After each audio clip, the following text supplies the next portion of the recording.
para todas las chicas. Que el Señor las bendiga.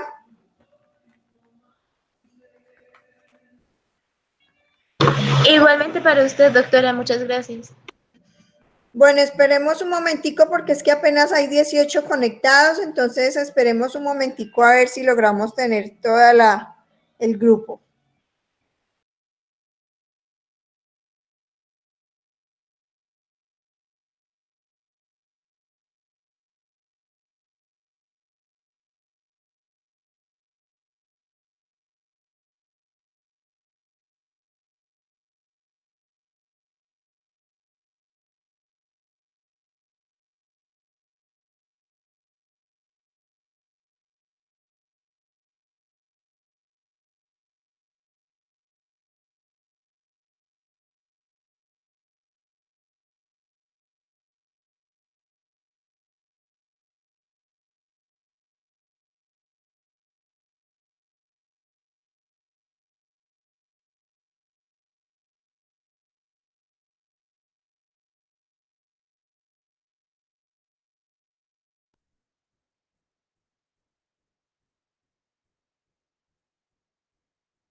Bueno, yo creo que ya es hora de que iniciemos.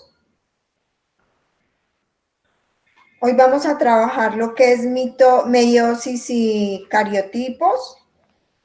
Entonces, pues empecemos de una vez, aunque no sé por qué está tan lento la conexión de todos los muchachos. Hola Juan, gracias, muy amable.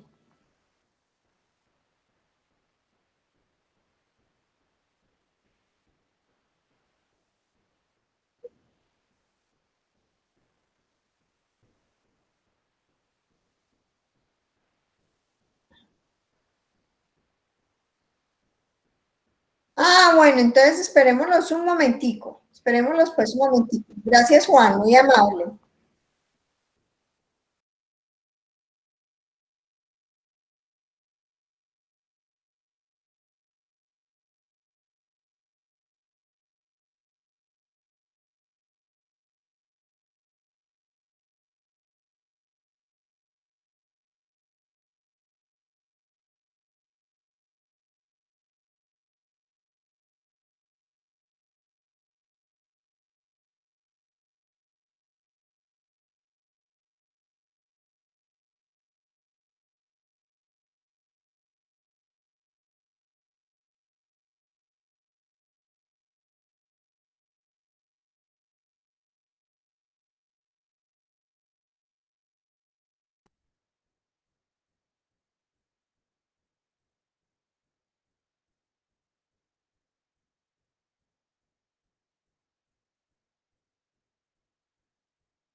Bueno, entonces trabajemos la meiosis. Este proceso es mucho más sencillo porque la meiosis es la sucesión de dos mitosis. Entonces veamos un poco sobre la importancia de la meiosis, la consecuencia de su alteración y vamos a ver la comparación entre gametogénesis y oogénesis. ¿Están viendo bien la pantalla? No, Doctora, se está compartiendo, no se ve. ¿No se ve? No, señora. Ay, ¿cómo así? Un momento, entonces yo miro qué hago, un momento.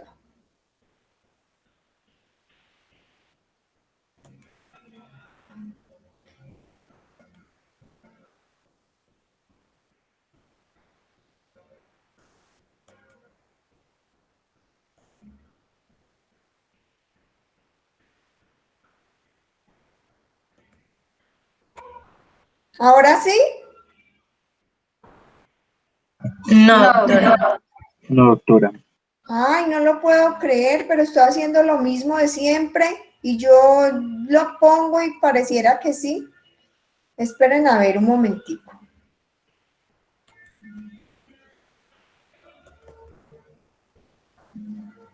Mejor voy a hacer una cosa, voy a salirme.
Nada que se ve.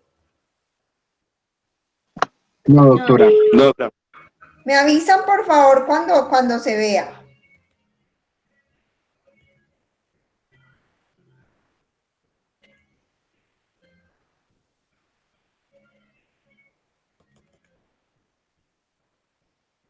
Ahora, No, doctora. pero está muy raro porque hago lo que siempre hay que hacer para compartir las diapositivas. O sea, no he cambiado nada, no sé entonces qué hacer. A ver, alguno que me guíe. Juan.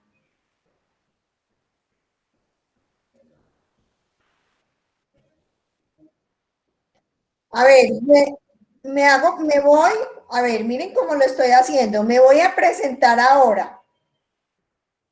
En presentar ahora le doy toda tu pantalla. En toda tu pantalla le doy compartir. Y luego de que le doy compartir, eh, entonces, un momentico. ¿Sí? Ah, perfecto. Bueno, gracias a Dios.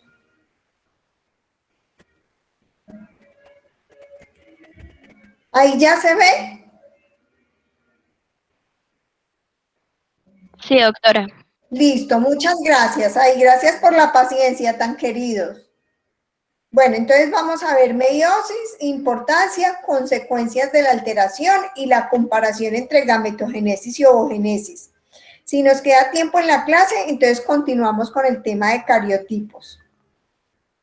Esta es muy sencilla, esta clase es muy simple de trabajar.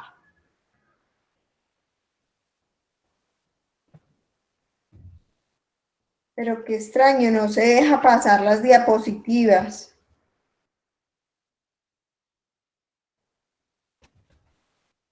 Bueno. Doctora, de pronto su conexión está lenta. Si quiere, se las puede mandar a algún compañero y que presente. Bueno, voy a intentarlo. Si no puedo, entonces se las envío a Juan para que él me las pase. Gracias, Lolita. Gracias.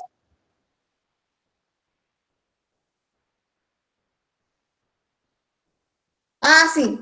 Ahora sí. Ay, tan lindos. Gracias por guiarme. Muy amables. Bueno, entonces tenemos que la meiosis es otro proceso de división celular en donde va a haber la división del núcleo. Se va a dar como resultado la formación de varias células hijas, porque hay 4 células hijas, ya que hay 2 divisiones celulares sucesivas. Y esta división de la meiosis nos va a dar como resultado gametos. Entonces, vamos comparando un poco. En mitosis vamos a obtener células somáticas y en meiosis vamos a obtener gametos. Esos gametos van a tener la mitad del número de cromosomas de la célula original. Entonces, mientras en mitosis obtenemos células diploides, en meiosis vamos a obtener células haploides. Si a nosotros nos preguntaran cuál es el objetivo principal, es decir, cuál es como la ventaja de la meiosis, podríamos decir que es la que da lugar a una gran variación genética. Yo ya les he hecho esta pregunta 2 veces. En la primera vez que hicimos la consulta de conocimientos y en la clase de introducción a la genética. ¿Por qué es tan importante o por qué se da esa gran variación genética? Pues porque hay un intercambio por entrecruzamiento entre las cromátidas homólogas o los cromosomas homólogos y por segregación al azar de cromátidas maternas y paternas. Si algo no queda claro, me pueden ir preguntando. Entonces, ese es el objetivo principal de la meiosis y la reproducción sexual, una gran variación genética por el intercambio y el entrecruzamiento entre cromosomas homólogos y segregación al azar de cromátidas hermanas, de cromátidas maternas y paternas. El proceso celular de la meiosis es muy sencillo. Ya les decía que es como tener 2 mitosis sucesivas, aunque hay una diferencia que ahorita se las voy a nombrar. Primero tenemos la interfase, que son los pasos preparatorios que conducen a la meiosis y es muy parecida a la mitosis. En esa interfase se va a dividir en 3 fases, la fase G1, la fase S de síntesis y la fase G2. Bueno, ahora, aquí es donde viene la notoria diferencia con la fase de la mitosis, porque viene la profase 1. Esta profase 1, a su vez, se divide en 5 subetapas, cosa que no sucede con la mitosis. Entonces, dentro del punto de vista genético, ocurren 2 hechos que van a ser importantes. Los miembros homólogos, o sea, iguales de cada pareja, se van a encontrar y van a sufrir sinapsis. Hay un proceso de intercambio o entrecruzamiento entre los homólogos en la sinapsis. Esta etapa es compleja, por lo que les decía, se subdivide en 5 subetapas. El leptoteno, el cigoteno, el paquiteno, el diploteno y la diacinesis. Esas son las 5 subetapas de la profase 1. Entonces, aquí, por ejemplo, en esta figurita, pero no sé si ustedes la podrán ver bien, vemos un quiasma, que es como un, ¿cómo les digo yo? Como un intercambio de material genético entre los cromosomas homólogos.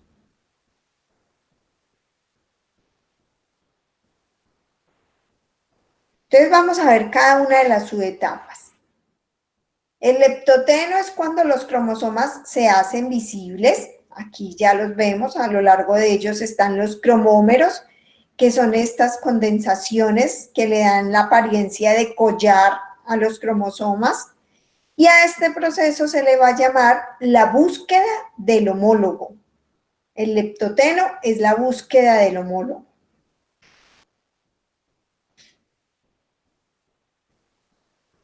El cigoteno se presenta cuando los cromosomas homólogos se aparean. Aquí los vemos. Se aparean punto por punto en toda su longitud. Y a este apareamiento lo vamos a llamar preliminar.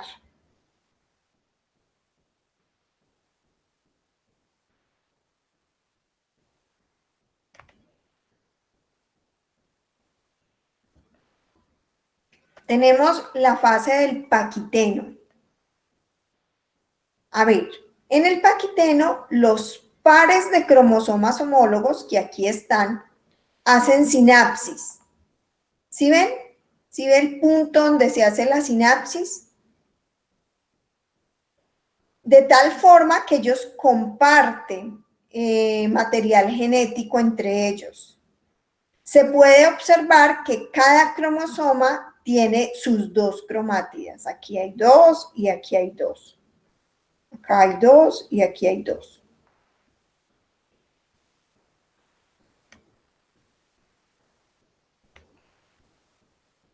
Ojo que esta puede ser pregunta de parcial.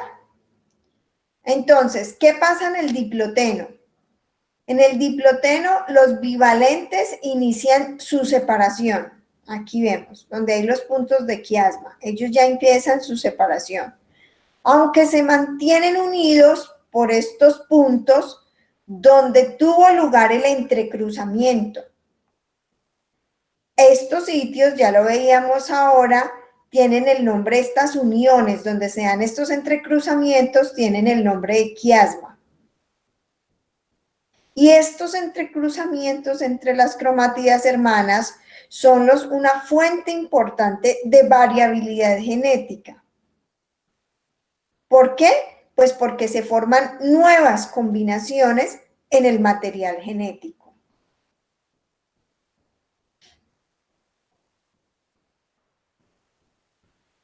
Veamos entonces la diacinesis.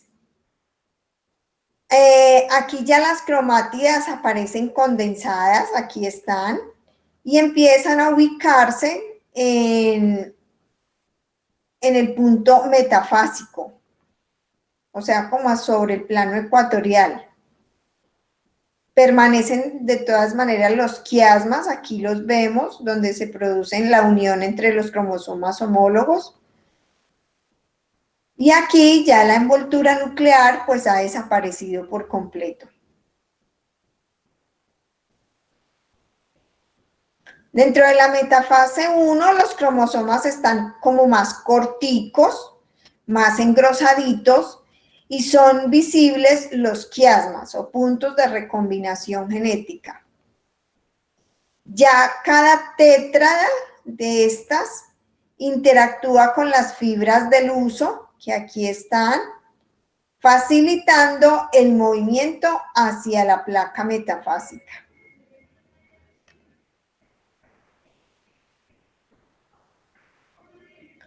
Dentro de la anafase 1, tenemos que estas cromátidas hermanas se separan y van hacia los polos.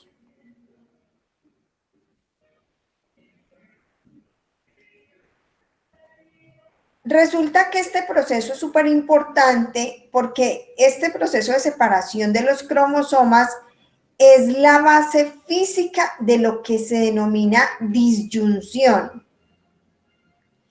Si en una anafase de la meiosis no se produce la disyunción, entonces vamos a ver errores graves que se van a manifestar en el fenotipo de las personas.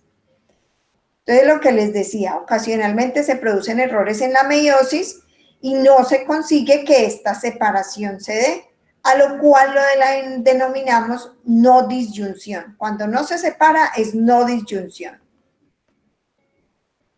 Tenemos la telofase 1, en donde se forma la membrana nuclear alrededor de las diadas y bueno, ya empieza a separarse para formar las células hijas. Dentro de la interfase 2, esta ya sería las fases de la meiosis 2. Dentro de la interfase 2, los cromosomas no se replican, ya que están formados por dos cromátidas. Dentro de la profase 2, entonces cada diada está formada por un par de cromátidas hermanas unidas por el centrómero común. Aquí ya los vemos otra vez formaditos los cromosomas.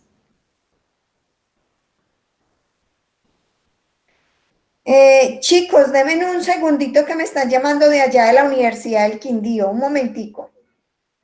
Doctora, buenos días. Bien, doctora, estoy en clase precisamente con los muchachos. Tranquila, si quiere coménteme lo que...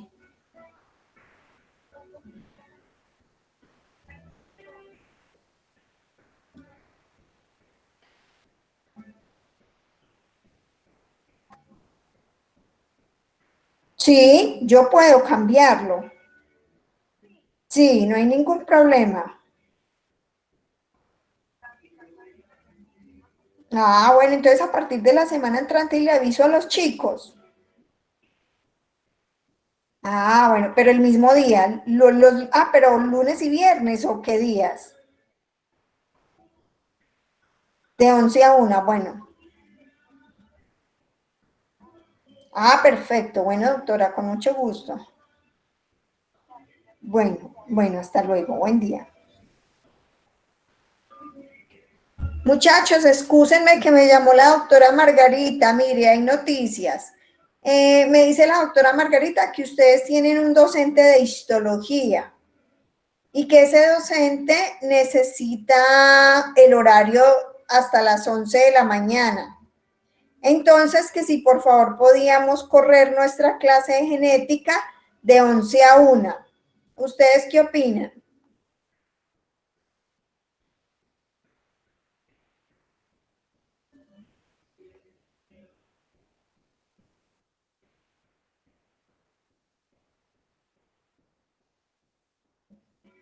Ah, bueno, listo. Entonces ya saben que a partir de la semana entrante, los lunes tenemos de 11 a 1.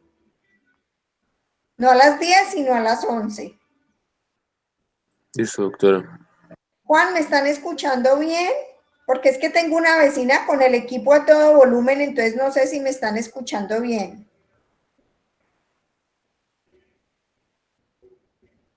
Bueno, entonces vamos en la metafase 2.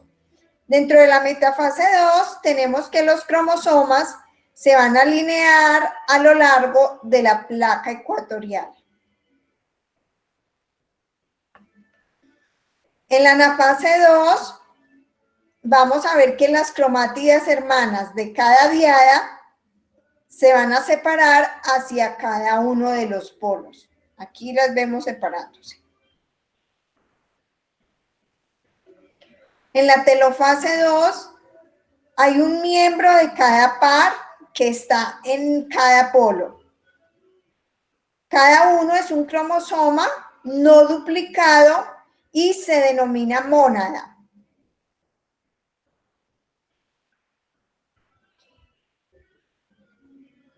Y ya para terminar el proceso de meiosis, en su segunda fase tenemos la citocinesis, que da origen a 4 células haploides, cada una con un miembro de cromosomas homólogos. Entonces, esta sería como la gran diferencia entre mitosis y meiosis. Obtenemos 2 células en mitosis y 4 células haploides en el proceso de meiosis.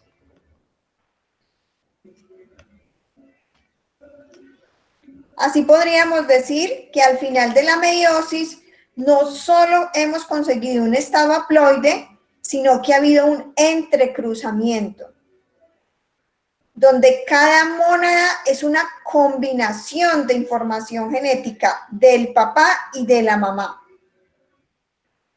Para ello, los descendientes que se producen por la unión de los gametos van a recibir también una mezcla de información genética que se da originalmente en los abuelos. ¿Será que voy muy rápido o ustedes toman nota o cómo hacen? Juan. Pues doctora, hacíamos un poquito rápido, de pronto podría ir un poquitico más lento, sería muy agradable. Ah, bueno, listo, listo. Cuando necesiten tomar nota me dicen que yo voy más despacio, no hay problema. Bueno, entonces aquí tenemos las fases de la meiosis 1 y 2. Miren lo sencillo. Entonces, en la meiosis 1 tenemos profase 1, metafase 1, anafase 1, telofase 1 e interfase 2. En la segunda fase tenemos profase 2, metafase 2, anafase 2, telofase 2 y citocinesis.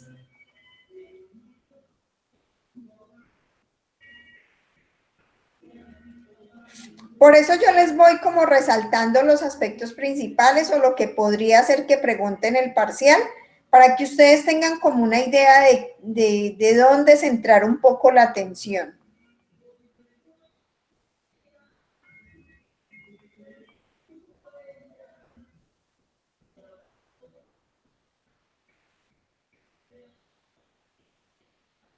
Veamos entonces sobre la meiosis y el ciclo vital de reproducción.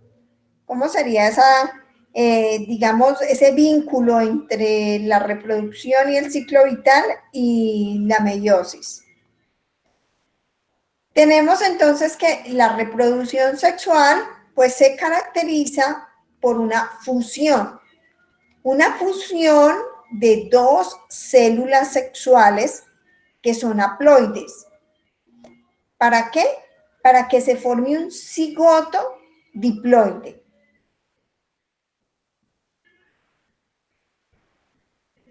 Entonces, para que eso suceda, debe ocurrir la meiosis antes de que los gametos puedan reproducirse. Veamos aquí con un esquemita ahorita más adelante más sencillo.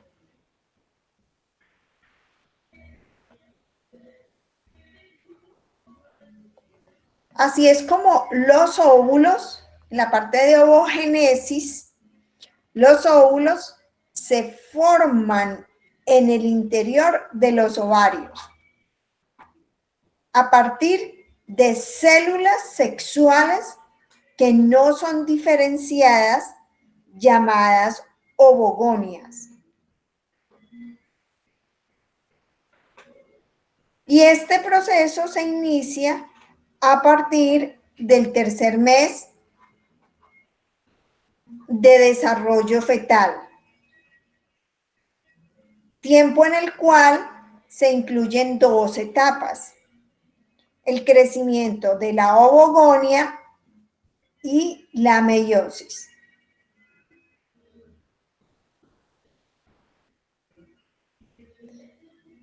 En este proceso, las células hijas que resultan de las dos divisiones meióticas reciben igual cantidad de material genético, pero no igual cantidad de citoplasma. Ahorita lo vamos a ver. Y ese óvulo que finalmente se desarrolla va a tener la concentración del citoplasma necesaria para nutrir al embrión en desarrollo después de la fecundación.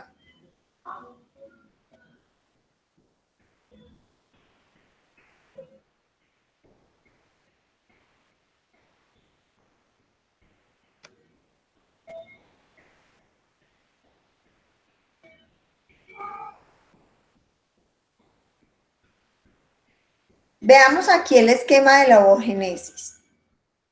Entonces partimos de una ovogonia que tiene un crecimiento de una semana, que se convierte en un ovocito de primer orden,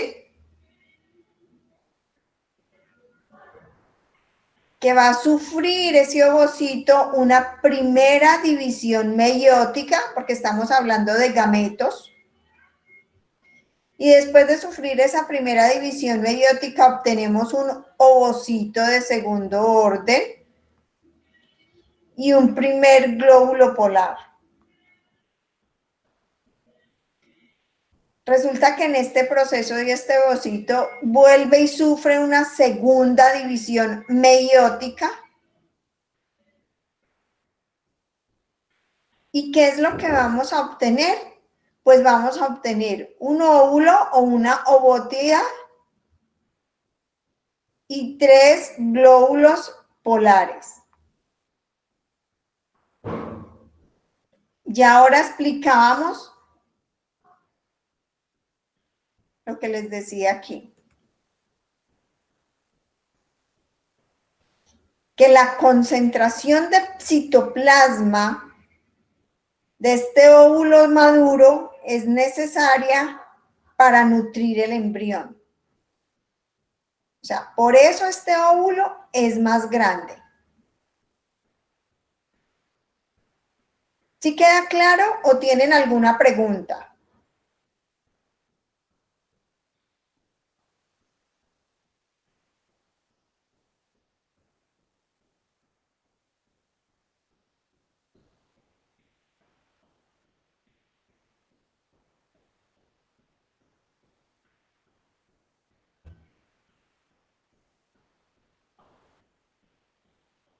Aquí tenemos entonces otro esquema que nos presenta lo mismo que en el esquema pasado. Hay una ovogonia, viene un proceso de mitosis, esto puede ser pregunta de parcial. Obtenemos un ovocito primario.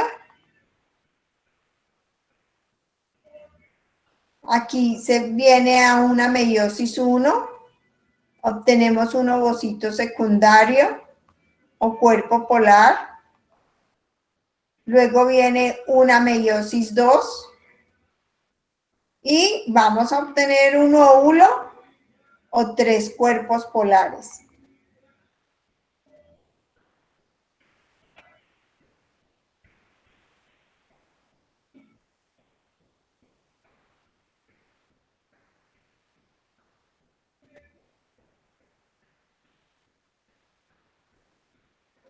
Ahora viene el proceso de espermatogénesis, que es sencillo también, donde los espermatogonios se forman en el interior de los testículos. Específicamente se van a formar en el interior de los tubos seminíferos.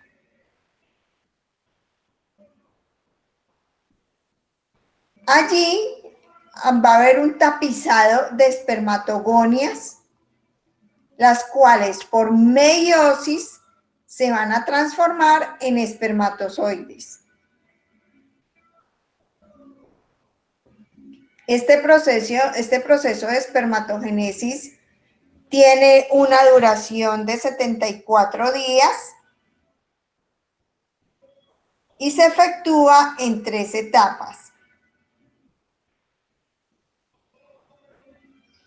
El crecimiento de la espermatogonia, la meiosis y la metamorfosis de la célula resultante.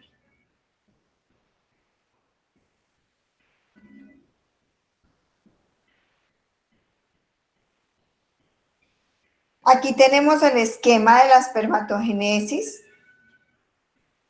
proceso en el cual se da una espermatogonia que se desarrolla o tiene un crecimiento a través de 26 días, se forma un espermatocito de primer orden y este espermatocito, a través de la primera división meiótica, genera espermatocitos de segundo orden. Estos espermatocitos presentan una segunda división meiótica y allí se van a producir las espermátidas, que a través del proceso de espermiogénesis nos van a producir espermatozoides.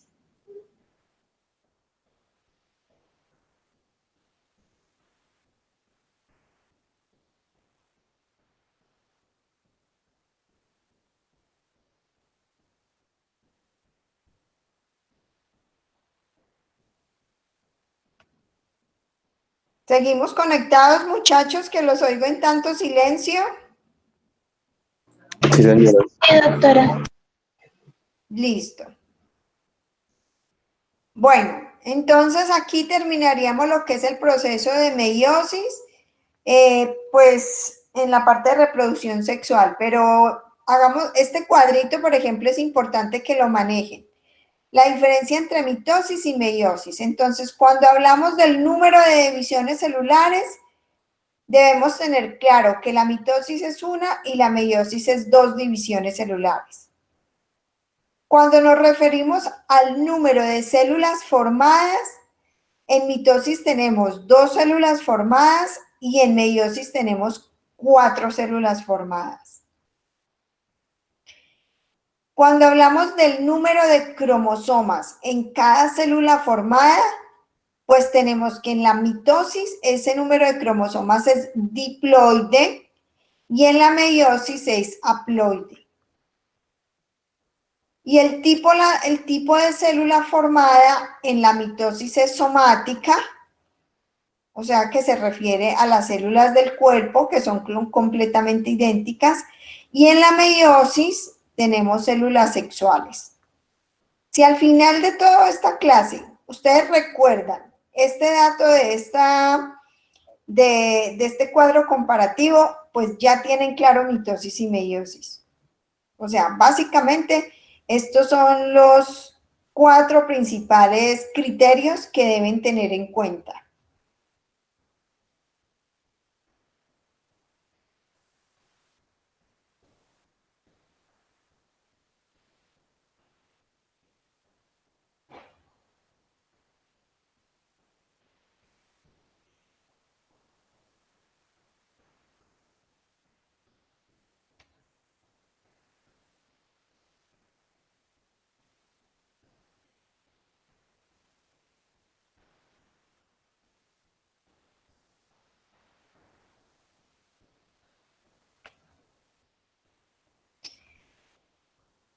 Bueno, entonces, ¿a qué se debe o por qué se da esa variabilidad genética?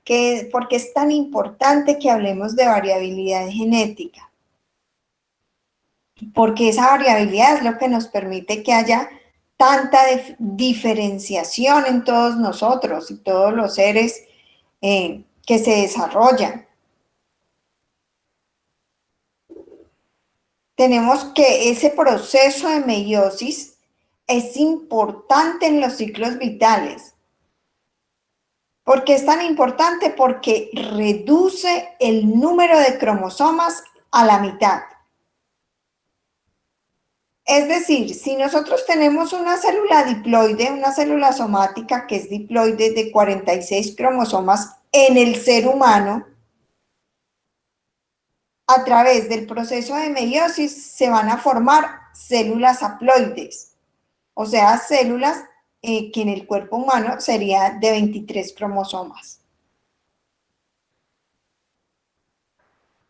A mí me impacta mucho este dato que les voy a dar, donde en el ser humano, que tiene 23 pares de cromosomas homólogos, tiene la posibilidad de recombinarse todo este número de veces.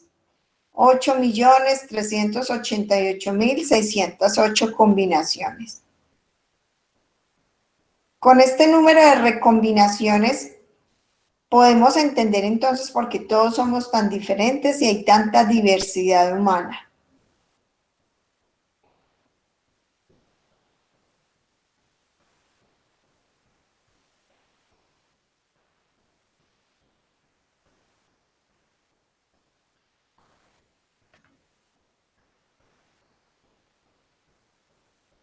Dentro de las anomalías cromosómicas tenemos que en la meiosis debe ocurrir lo que hablamos ahora de la disyunción, una correcta separación de las cromátidas hacia los polos durante la anafase.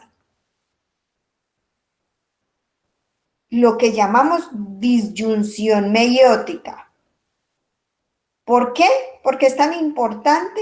Porque si esto no ocurre, va a haber problemas en el material genético, como cuáles dificultades se pueden presentar o cuáles alteraciones mejor. La nulisomía, donde hay pérdida de los 2 cromosomas homólogos.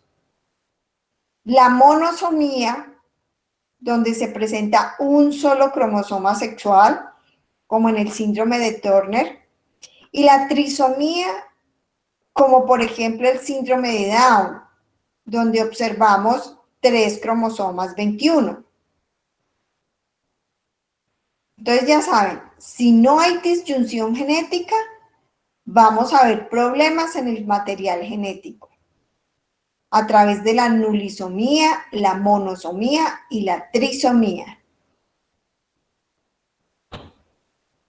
Una pregunta de parcial puede ser que yo les ponga a ustedes un cariotipo y ustedes deban decirme qué ven en el cariotipo. Por ejemplo, ¿qué cariotipo es este? A ver, ¿qué ven ustedes de particular en este cariotipo? Trisomía en el par 21. La trisomía en el par 21. Muy bien, aquí observamos claramente cómo en este par, como su expresión lo indica, par deben ser 2, hay un cromosoma de más. Aquí, ¿qué observan en este cariotipo?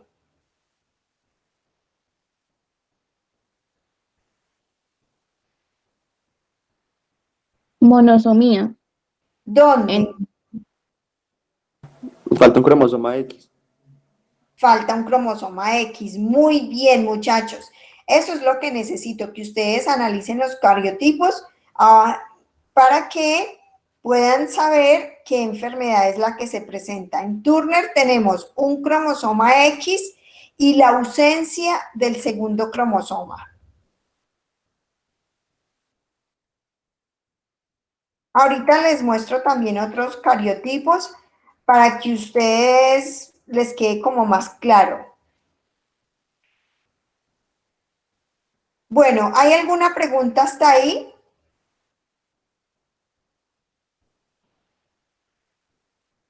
No, doctora. Listo, entonces voy a colocar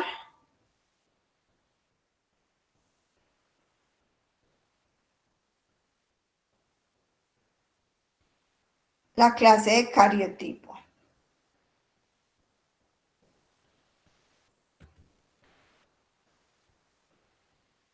¿La están viendo ahí? Sí, doctora. Sí, doctora. Listo. Bueno, mis queridos muchachos y chicas, hablemos entonces un poco de lo que nos invita a hacer la genética, los cromosomas, para que podamos entender como su estructura, para que podamos entender su función, para que podamos aclarar un poco eso de los alelos, de los genes, y no se nos vuelva como tan abstracto. Entonces, un repasón chiquitico de la historia de los cromosomas humanos. Ellos fueron descubiertos en 1848 y el término de cromosoma significa afinidad por el tinte y ya fue acuñada por Waldeyer en 1888. La primera descripción numérica correcta de los cromosomas fue en 1956. Cuando, ¿cómo pronuncian ustedes este nombre? Gio, Tigio. Y Liban describieron 46 cromosomas en el hombre.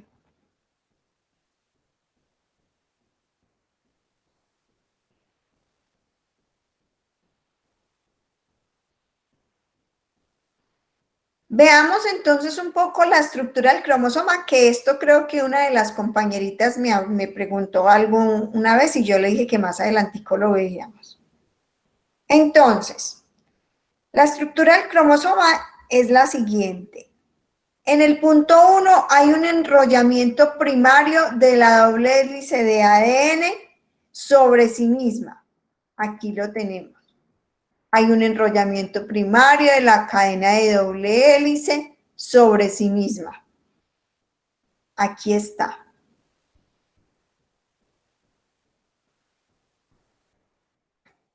En el punto 2 hay un enrollamiento secundario alrededor de las llamadas cuentas de collar esféricas de histonas formando nucleosomas.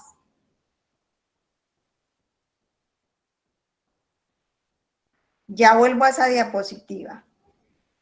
Entonces, hay una cuenta de collar esféricas, aquí las vemos, cuentas de collar esféricas formando nucleosomas.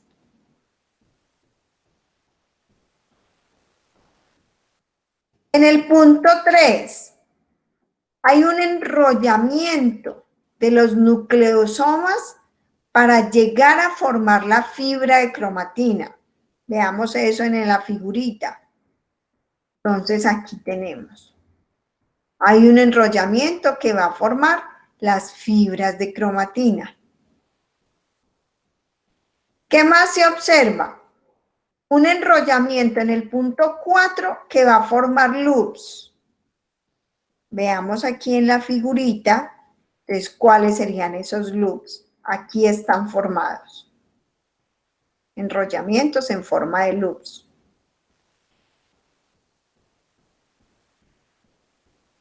Luego vamos a tener que los lazos se acomodan en el núcleo de una proteína no histona como unas hélice estrecha que va a conformar los cromosomas para poderlos observar como se ven en el microscopio. Aquí está. Empieza a haber unas condensaciones, hay unos sectores que se condensan para empezar a formar los cromosomas. Y ya en el último punto, tenemos que los cromosomas se hacen visibles cuando la célula va a dividirse. Entonces aquí está. Los cromosomas se hacen visibles. ¿Necesita que repita los puntos de la estructura del cromosoma? ¿O pudieron tomar nota?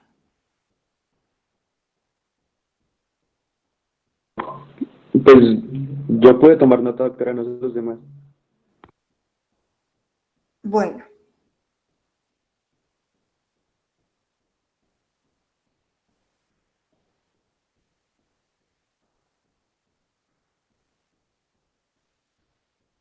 Es así que además del cromosoma nuclear, hay una parte pequeña que se va a localizar en las mitocondrias. Y ese cromosoma mitocondrial solamente se hereda por línea materna.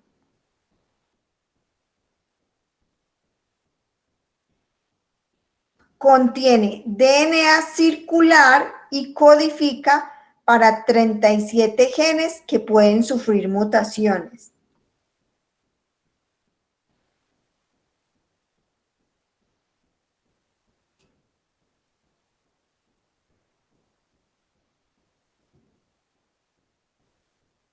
Continuemos entonces con los tipos de cromosomas que hay. ¿Cuáles son las clases de cromosomas según la posición del centrómero? Entonces, tenemos el cromosoma metacéntrico, el cromosoma submetacéntrico, el acrocéntrico y el telocéntrico.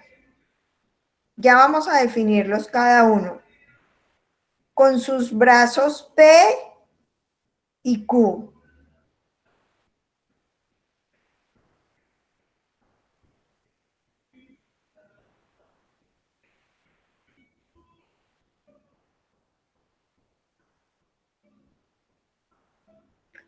Teniendo en cuenta entonces la clase de cromosomas, sabemos que el metacéntrico pertenece a un cromosoma. Ay, ¿esto por qué se me mueve? Pertenece a un cromosoma en el que el centrómero está situado cerca del centro, de forma que los brazos de las cromátidas son prácticamente de la misma longitud como lo vemos aquí.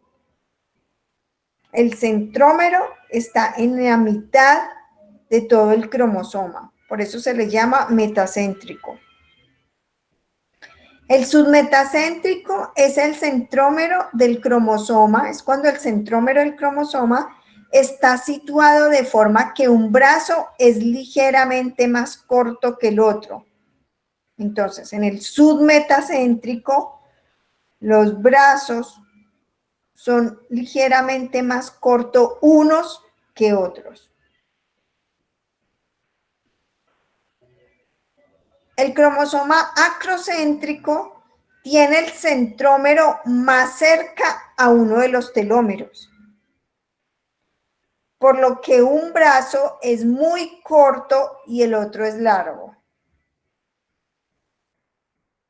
Aquí lo vemos, el acrocéntrico. Unos brazos son muy largos y los otros son supremamente cortos. Y en el telocéntrico, el centrómero se encuentra en un extremo del cromosoma. Aquí está el telocéntrico. El centrómero está en el extremo del cromosoma.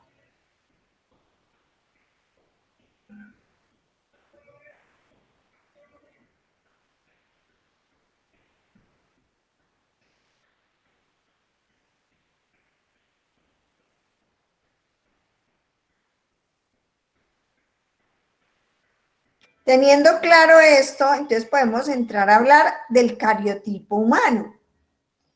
¿Qué es el cariotipo? Lo que ustedes ahorita observaron, donde hay un ordenamiento de los cromosomas según el tamaño y la posición del centrómero en el grupo. Por eso les estaba explicando antes las clases de cromosomas, para poder luego definirlos y ubicarlos dentro de los grupos que hacen parte del ordenamiento de los cromosomas según su tamaño y posición de centrómero.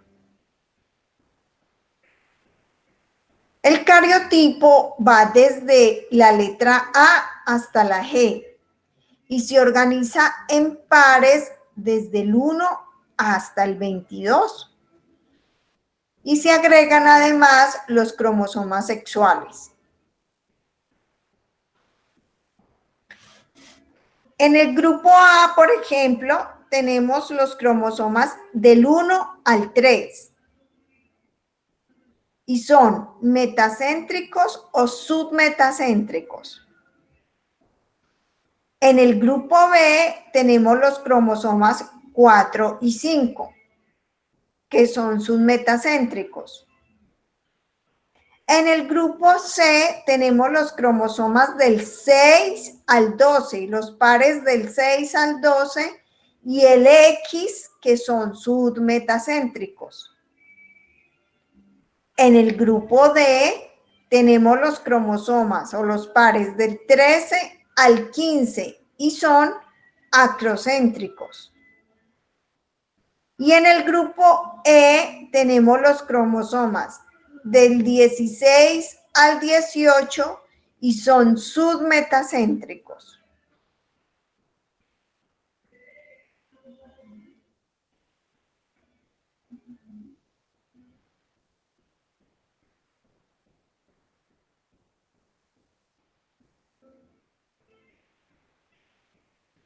En el grupo F tenemos los cromosomas 19 y 20 que son submetacéntricos.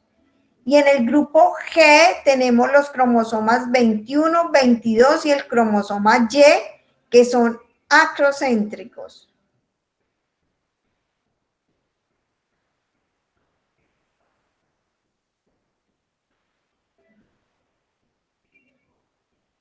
Quiero buscar ahorita ya eso. Ahorita les pongo una imagen de cariotipo donde van a poder observar esto que estamos diciendo aquí. Entonces recordemos que el cariotipo normal para un ser humano es de 46 cromosomas. 23 son de origen paterno y 23 son de origen materno. Los cromosomas somáticos o los autosomas son 22 pares. Y los cromosomas sexuales o gonosomas son los X y Y. Y ya decíamos que hay una cromatina sexual o corpúsculo de Barr que contiene el cromosoma X, que es inactivo durante la interfase.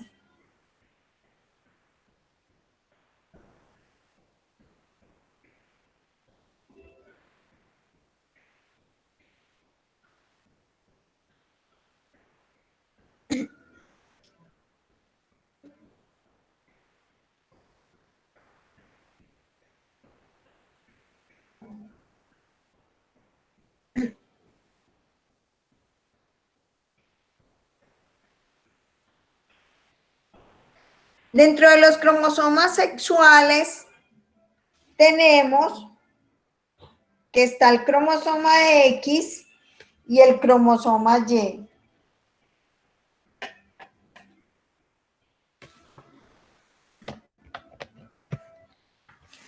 El cromosoma X entonces se define como submetacéntrico,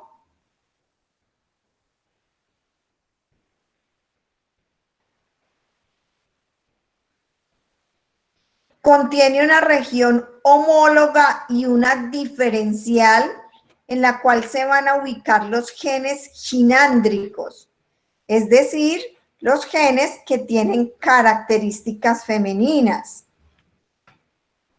Mientras que el cromosoma Y es acrocéntrico en la región diferencial y se encuentran los genes holándricos, es decir, aquellos que tienen características masculinas.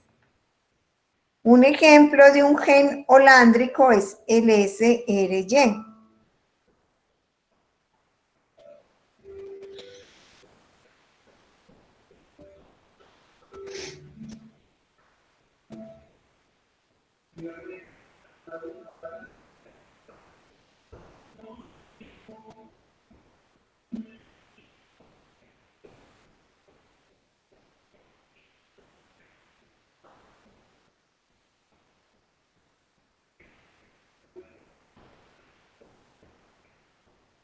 Ya les había contado, creo que en la clase pasada, que se pueden hacer es para poder realizar los cariotipos, entonces se deben observar los cromosomas condensados de una célula humana en división.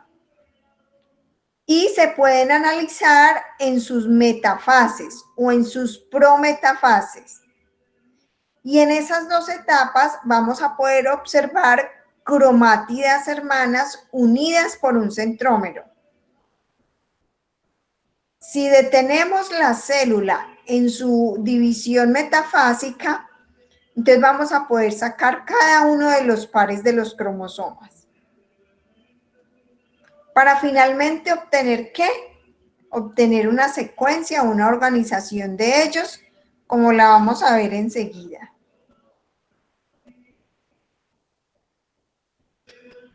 Ahora sí, aquí tenemos el cariotipo. Entonces, habíamos dicho que están organizados por grupos. Aquí está el grupo A, B, C, D, E, F y G. Ya ahorita lo leímos. Trabajamos también qué pares pertenecían a cada grupo. Entonces, del 1 al 3 en el grupo A, del 4 al 5 y el X en el grupo B. En el C tenemos el 6, el 7, el 8, el 9, 10, 11 y 12. En el D tenemos 13, 14 y 15. En el E tenemos el 16, 17 y 18. En el F el 19, el 20 y el Y. Y en el G tenemos el 21 y el 22. Miren. Cuando nosotros observamos la célula en metafase, esto es lo que vamos a lograr. Ver los cromosomas, recortarlos, tomarle fotografía desde el microscopio, recortarlos y hacer los montajes de los cariotipos. Solo de esta manera vamos a poder hacer la determinación de muchas enfermedades. Entonces, tenemos que este cariotipo es 2N o 46, que tiene diversidad de tamaño y posición en el centrómero, y que cada uno de estos cromosomas tiene una estructura que es doble con dos cromátidas hermanas. Cada uno, una estructura doble con dos cromátidas hermanas. ¿Qué observan en este cariotipo que les estoy mostrando? ¿Hay alguna afección?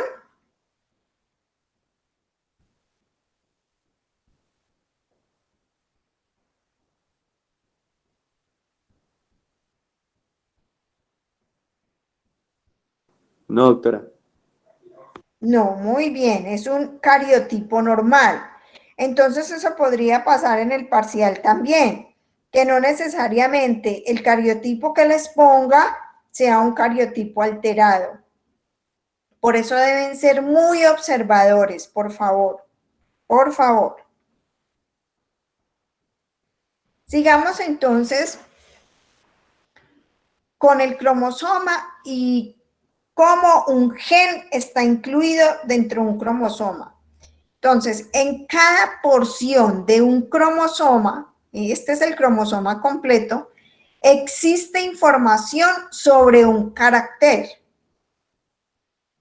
Por ejemplo, el carácter del color del pelo. A esta porcioncita, a cada porcioncita de estas que ustedes ven aquí, se le denomina gen. Gen.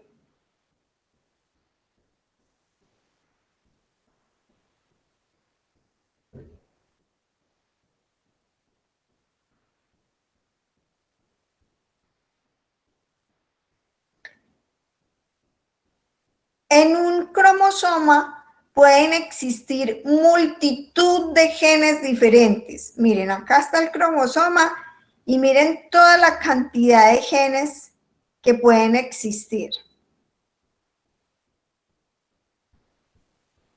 Eso ya lo sabíamos. Sabíamos que hay una célula con un núcleo, que dentro de ese núcleo se ubican los cromosomas, que dentro de los cromosomas ubicamos los genes y dentro de los genes se ubican ¿quiénes? Los alelos. Los alelos, en cambio, son manifestaciones diferentes de un mismo gen. Por ejemplo, supongamos que tenemos el gen del color de los ojos. ¿Cuál sería el alelo? Entonces, ¿el color de los ojos oscuros o el color de los ojos claros?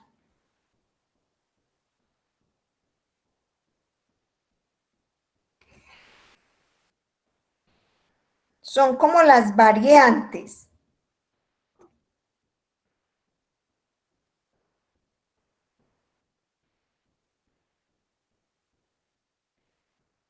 Vamos a ver cómo se pueden expresar esos alelos. Entonces, como existen dos cromosomas homólogos, o sea, idénticos, se combinan dos alelos para cada carácter. Estos alelos que se combinan pueden ser iguales o pueden ser diferentes. De tal forma que si son iguales, los individuos van a ser ¿qué? Homocigotos para el carácter. Supongamos que un papá es de color de ojos azules y la mamá es de color de ojos azules.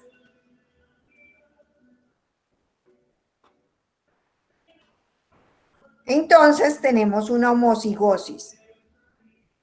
O un papá de color de ojos oscuros y una mamá de color de ojos oscuros. También tenemos una homocigosis.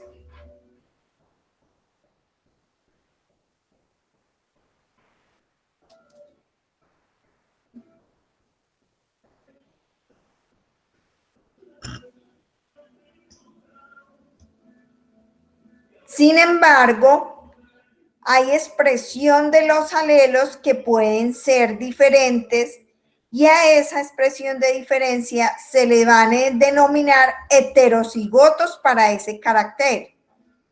Es decir, puede haber un papá que tenga ojos oscuros y una mamá que tenga color de ojos azules.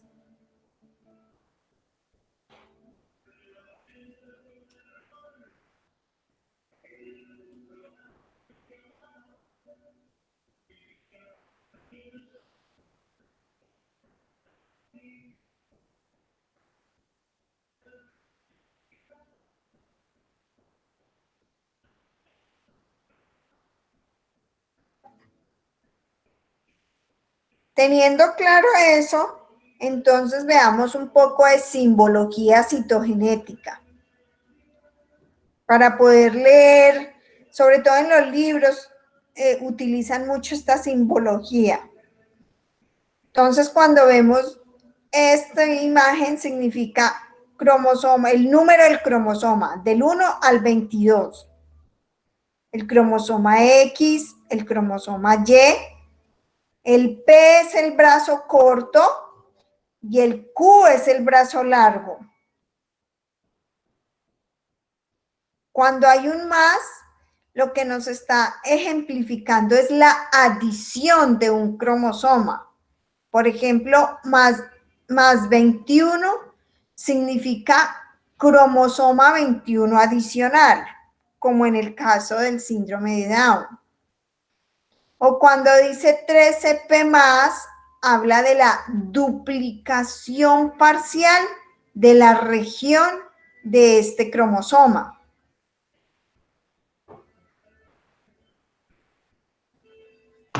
Doctora, no entendí ese último ejemplo.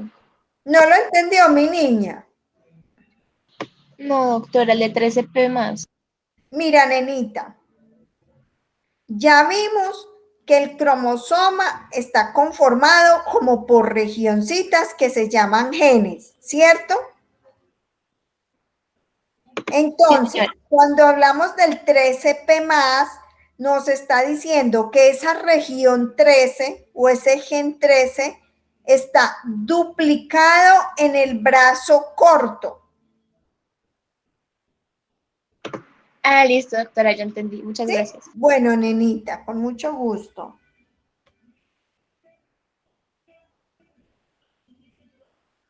Yo les doy tiempito para que vayan copiando.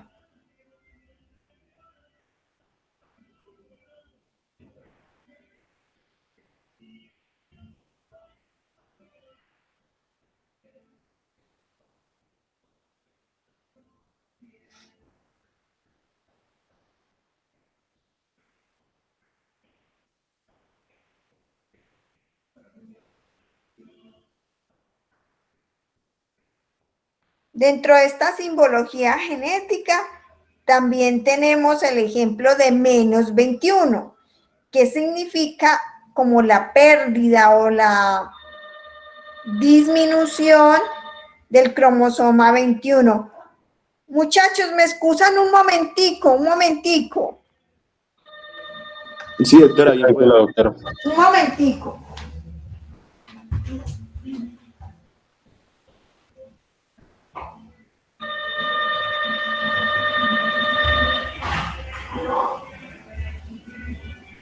Bien, estoy en clase, diga. Ay, yo ahorita no tengo tiempo, más tarde. Bueno, chao.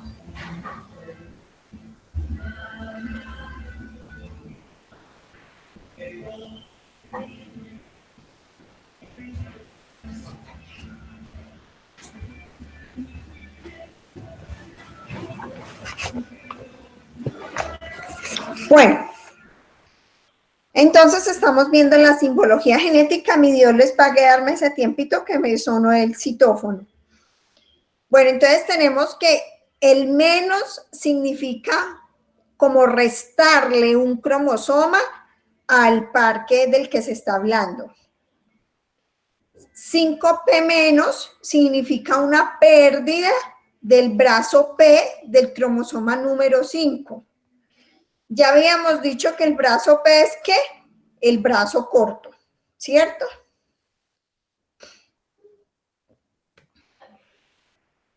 Si encontramos un slash, significa que hay una presencia de mosaico. Esos mosaicos son muy comunes también en los síndromes de Down. Y significa que hay varias líneas celulares dentro de una misma célula. Tenemos la duplicación que se puede dar en los cromosomas. Eso lo vemos más adelante cuando veamos mutaciones. Vemos translocaciones, duplicaciones e inversiones.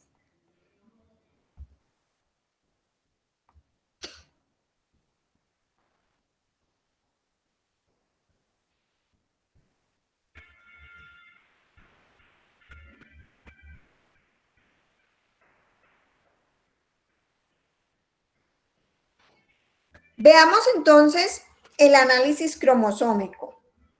Vamos a determinar las razones por las cuales ustedes, no solo siendo genetistas, no necesitan ser genetistas para sugerirle a un paciente que se haga un análisis cromosómico.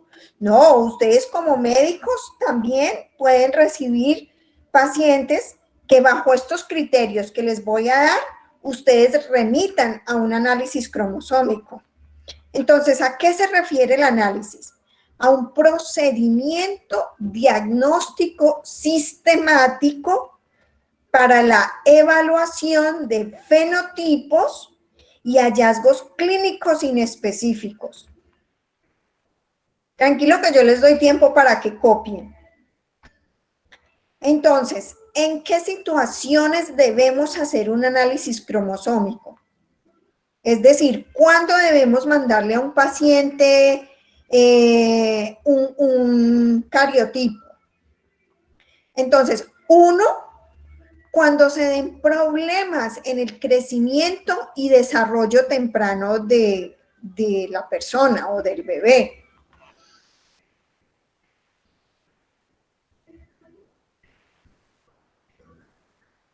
Cuando hay niños o bebés nacidos muertos, que esto se da más o menos en el 10%, o cuando se presenta muerte neonatal, que sea en el 0.7%. En estos dos casos, en los nacidos muertos y en las muertes neonatales, el cariotipo es esencial para un consejo genético adecuado y para el diagnóstico prenatal en gestaciones futuras. Porque el cariotipo va a mostrarles a ustedes qué es lo que está pasando. Les va a indicar a ustedes cuál alteración es la que está ocurriendo y la razón por la cual, por ejemplo, las mamitas tienen estos abortos. Generalmente estas pérdidas se dan como al tercer mes de cuando un feto no es viable, entonces llega más o menos hasta el tercer mes de embarazo. También se debe hacer un análisis cromosómico cuando hay problemas de fertilidad. El análisis está indicado en mujeres con amenorrea y en parejas que tengan antecedentes de infertilidad o de aborto recurrente. Uno encuentra parejas que han tenido hasta 3 abortos recurrentes. Es muy probable que en estos casos uno de los miembros sufra anomalías cromosómicas.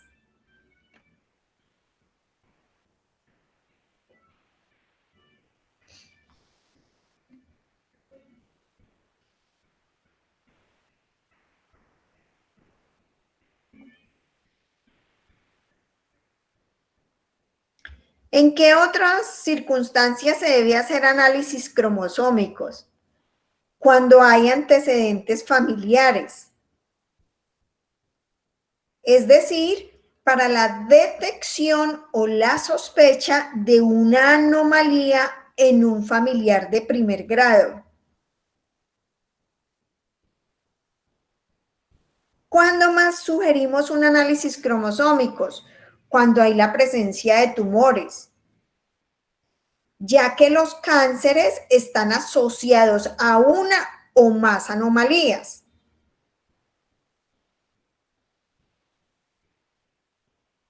Si se hace una evaluación cromosómica de ese tejido, de ese tumor o de la médula ósea, se va a poder encontrar información para el diagnóstico y el buen pronóstico de esta persona.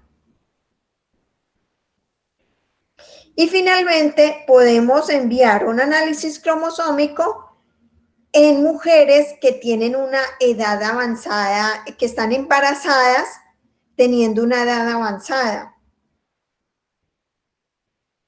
Ya que en estas mujeres existe un riesgo alto de anomalía cromosómica.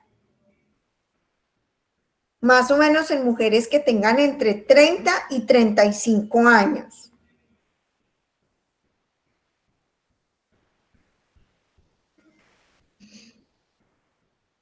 Doctora, pero ¿el análisis genético se le hace cuando al feto que nace o a la mujer? Pues se le puede hacer a los dos, pero en este caso al feto. Ah, listo, doctora, gracias. Porque acuérdate que uno de los antecedentes que te dije, que la razón por la cual el análisis cromosómico se debe hacer es cuando se detecta o se sospecha una anomalía en un familiar de primer grado. Entonces, en ese caso se le haría a la mamá, ¿cierto? Pero también se le puede hacer al bebé, claro que sí. Ah, listo, doctora, gracias. Bueno, mis amores, miren, vamos a hacer una cosa. Yo aquí, de esta diapositiva en adelante, voy a mirar aquí y ya les digo.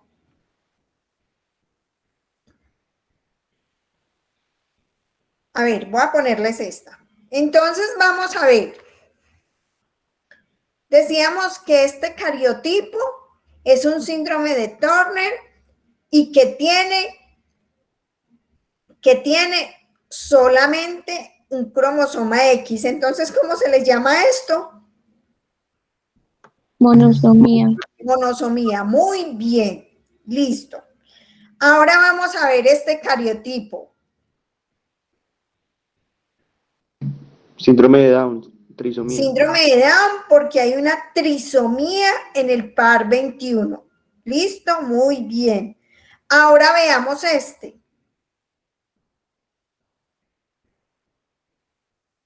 ¿Qué están observando? Una trisomía en el cromosoma 18. Muy bien. ¿Y saben de pronto cómo se llama?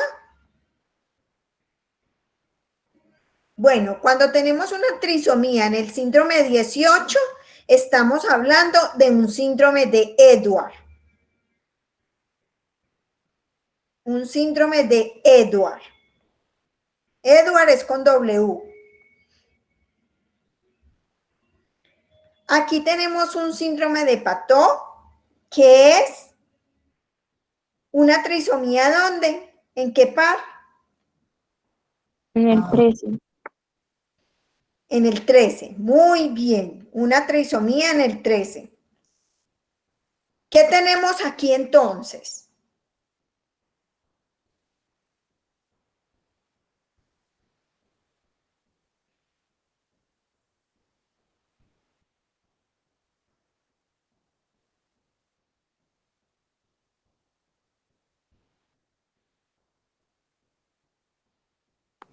Está normal, doctora. Está normal, muy bien, me encanta que sean observadores. Muy bien, muchachos, eso es. O sea, aquí está normal y es un cariotipo de o sea, ¿qué información me está arrojando este cariotipo, amiguito? ¿Qué es su nombre? Que es un hombre, muy bien. Tenemos un cariotipo normal de un hombre masculino. Muy bien. Entonces eso es lo que yo quiero, que ustedes se me concentren y no se me despisten o que piensen que siempre que vamos a tener un cariotipo, vamos a tener un cariotipo anormal. Pues muy interesante sería poder observar muchas patologías, pero no todos los pacientes nos van a arrojar patologías, entonces que ustedes puedan observar también cariotipos normales. ¿Este qué es? ¿Qué nos dice este? ¿Qué información nos da este cariotipo? Que es una mujer. ¿Y qué?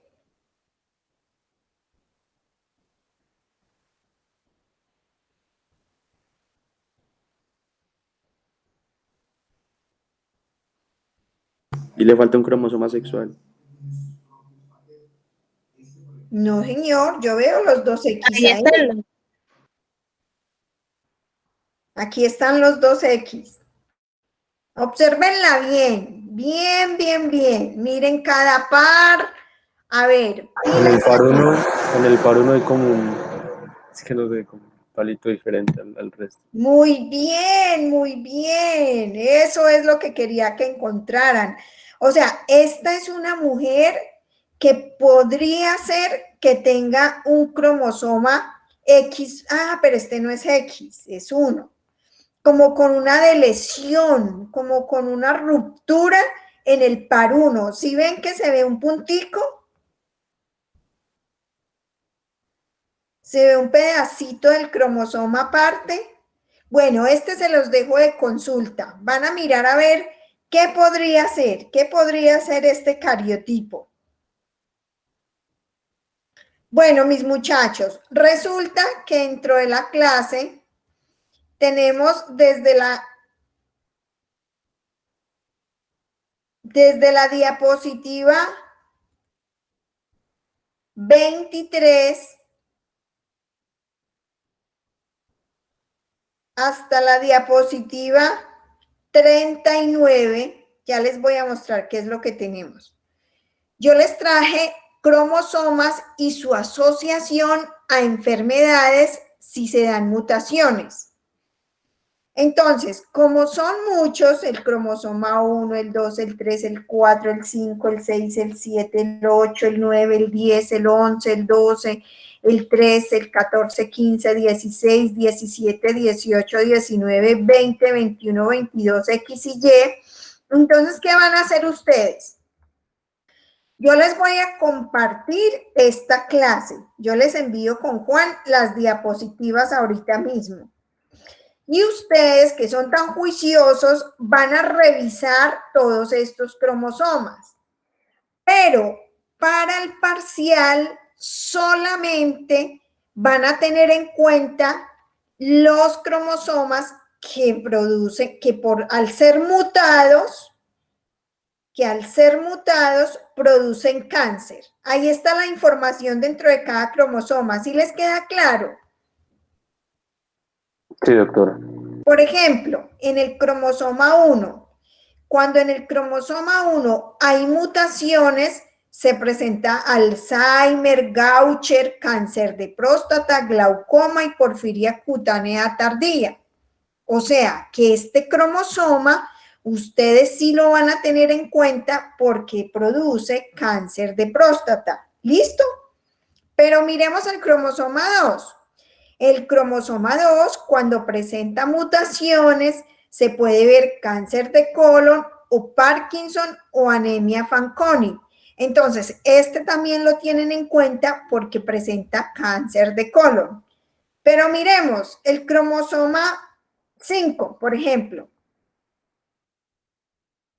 Van a ver que cuando tiene mutaciones se presenta el carcinoma endométrico, pero no todos, solo algunos. O sea, solo algunos cromosomas presentan cánceres.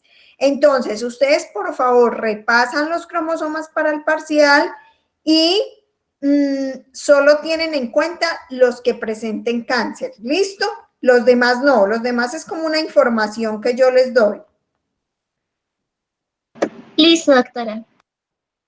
Bueno, mis amores, ¿qué pregunta hay? ¿Qué inquietud quedó? No sé. ¿Los Doctora, escucho? la ¿Sí? única inquietud sería que esa clase de 11 a 1 nos parece muy maluca. Ay, ¿en serio? Y yo le quise colaborar a la doctora Margarita como para no ponerle problema porque me dijo que estaba enredadísima intentando organizar esos horarios. Entonces, por eso pues a mí digamos que trato de ser flexible y colaboradora como para que ustedes puedan tener sus horarios.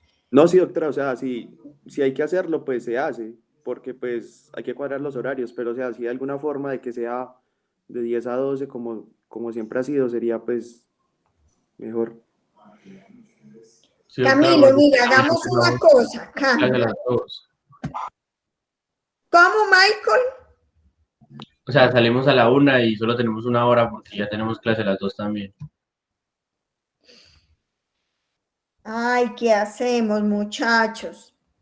Y si yo les recorto un poquito la clase. Sí, doctora, eso podría ser una solución. Yo les colaboro para que las clases no sean tan largas y ustedes tengan un tiempito ahí como extra para el almuercito, ¿les parece? Como terminar a las 12:30. Eso, así como hoy, mire, terminamos a las 11:30. Listo, listo, doctora. Bueno, tan queridos, Doctora, y muchas tratemos de ayudarnos. ¿Qué dices, Miguel? No, sí, doctora, que me parece bien. Muchas gracias. Bueno, mis queridos, entonces Dios los bendiga, nos vemos el viernes. Ya le envié el correo a la doctora, esta genetista del Canadá, que nos va a dar las charlas. Cuando terminemos este primer, digamos, corte de temas magistrales, entonces empezamos enfermedades genéticas. Para eso, entonces, ella nos va a hacer como una charla introductoria sobre, si no estoy mal, es ¿cómo fue que ella lo nombró? Como las características o los cuidados o los aspectos a tener en cuenta para manejar un paciente que llega con una enfermedad genética. Si no estoy mal, creo que es algo así. Entonces, pues cuando terminemos esto, este primer bloque que yo hago de clases magistrales, ya seguimos. Ay, Juan, ayer estuve pensando que no te he mandado el cuadro que te dije.